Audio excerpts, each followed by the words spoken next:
Harry had never in all his life had such a Christmas dinner. 100 fat roast turkeys, mountains of roast and boiled potatoes, platters of fat chipolatas, tureens of buttered peas, silver bowls of thick, rich gravy and cranberry sauce, and stacks of withered crackers every few feet along the table. These fantastic crackers were nothing like the feeble muggle ones the Dursleys usually bought, with their little plastic toys and their flimsy paper hats. Harry pulled a wizard cracker with Fred, and it didn't just bang. It went off with a blast like a cannon and engulfed them all in a cloud of blue smoke, while from the inside exploded a rare admirer's hat and several live white mice. Up on the high table, Dumbledore had swapped his pointed wizard's hat for a flowered bonnet, and was chuckling merrily at a joke Professor Flitwick had just read him. Flaming Christmas puddings followed the turkey. Percy nearly broke his teeth on a silver sickle embedded in his slice. Harry watched Hagrid getting redder and redder in the face as he called for more wine, finally kissing Professor McGonagall on the cheek, who, to Harry's amazement, giggled and blushed, her top hat lopsided. When Harry finally left the table, he was laden down with a stack of things out of the crackers, including a pack of non-explodable luminous balloons, a grow-your-own waltz kit, and his own new withered chess set. The white mice had disappeared, and Harry had a nasty feeling they were going to end up as Mrs. Norris' Christmas dinner. Harry and the Weasleys spent a happy afternoon having a furious snowball fight in the grounds. Then, cold, wet, and gasping for breath, they returned to the fire in the Gryffindor common room, where Harry broke in his new chess set by losing spectacularly to Ron. He suspected he wouldn't have lost so badly if Percy hadn't tried to help him so much. After a tea of turkey sandwiches, crumpets, trifle, and Christmas cake, everyone felt too full and sleepy to do much before bed except sit and watch Percy chase Fred and George all over Gryffindor Tower because they stolen his prefect badge. It had been Harry's best Christmas day ever, yet something had been nagging at the back of his mind all day. Not until he climbed into bed was he free to think about it. The invisibility cloak, and whoever had sent it.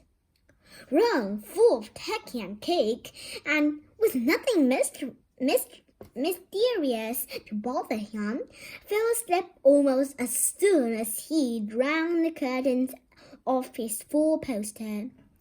Harry leaned over the side of his own bed and pulled the cloak out from under it. His father's. This had been his father's. He let the material flow over his hands, smoother than silk, light as air. Use it well, the note had said. He had to try it now. He stepped out of bed and wrapped the cloak around himself. Looking down at his legs, he saw only moonlight and shadows. It was a very funny feeling. Use it well. Suddenly, Harry felt wide awake. The whole of Hogwarts was open to him in this cloak. Excitement flooded through him as he stood there in the dark and silence. He'd go anywhere in this, anywhere, and folks would never know. Ron grunted in his sleep. Should Harry wake him? Something held him back. his father's cloak. He felt that this time, the first time, he wanted to use it alone. He crept out of the dormitory, down the stairs, across the common room, and climbed through the pottery hole. "Who's there?" squawked the fat lady. Harry said nothing. He walked quickly down the corridor. Where should he go? He stopped, his heart racing, and thought.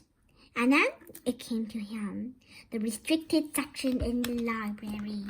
He'd be able to read as long as he liked, as long as it took to find out who the mail was. He set off, drawing the invisibility cloak tight around him as he walked. The library was pitch black and very eerie. Harry lit a lamp to see his way along the rows of books. The lamp looked as if it was floating along in mid-air. And even though Harry could feel his arms supporting it, the sight gave him the creeps. The restricted section was right at the back of the library. Stepping carefully over the rope which separated these books from the rest of the library, he held up his lamp to read the titles. They didn't tell him much. Their appealing faded gold letters spelled words in languages Harry couldn't understand. Some had no title at all. One book had a dark stain on it that looked horribly like blood. The hairs on the back of Harry's neck prickled. Maybe he was imagining it, maybe not, but he thought a faint whispering was coming from the books, as though they knew someone was there who shouldn't be. He had to start somewhere. Setting the lamp down carefully on the floor, he looked along the bottom shelf from an interesting-looking book. A large black and silver volume caught his eye. He pulled it out with difficulty because it was very heavy, and balancing it on his knee, let it fall open. A piercing, blood-curdling shriek split the silence. The book was screaming! Harry snapped it shut, but the shriek went on and on, one high, unbroken, air-splitting note.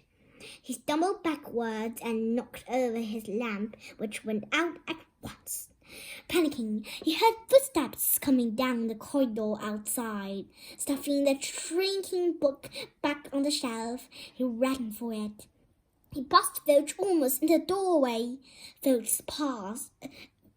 Filch's pale, wild eyes looked straight through him, and Harry slipped under Filch's outstretched arm and streaked off up the corridor. The book's shriek still ringing his ears. He came to a sudden halt in front of a tall suit of armor.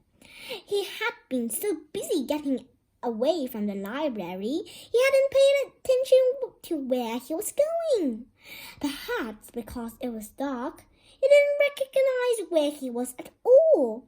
There was a suit of armor near the kitchens, he knew, but he must be 5 floors above there. "You asked me to come directly to you, Professor, if anyone was wandering around at night, and somebody's been in the library. Restricted section." Harry felt the blood drain out of his face. Wherever he was, Filch must know a shortcut, because his soft, greasy voice was getting nearer. And to his horror, it was Snape who replied. "The restricted section? Well, they can't be far. We'll catch them." Harry stood rooted to the spot as Filch and Snape came around the corner ahead. They couldn't see him, of course, but it was a narrow corridor, and if they came much nearer, they knocked right into him. The cloak didn't stop him being solid. He backed away as quickly as he could, quietly as he could. A door stood ajar to his left. It was his only hope. He squeezed through it, holding his breath, trying not to move it. and to his relief, he managed to get inside the room without their noticing anything. They walked straight past, and Harry leaned against the wall, breathing deeply, listening to their footsteps dying away. That had been close, very close. It was a few seconds before he noticed anything about the room he was hidden in.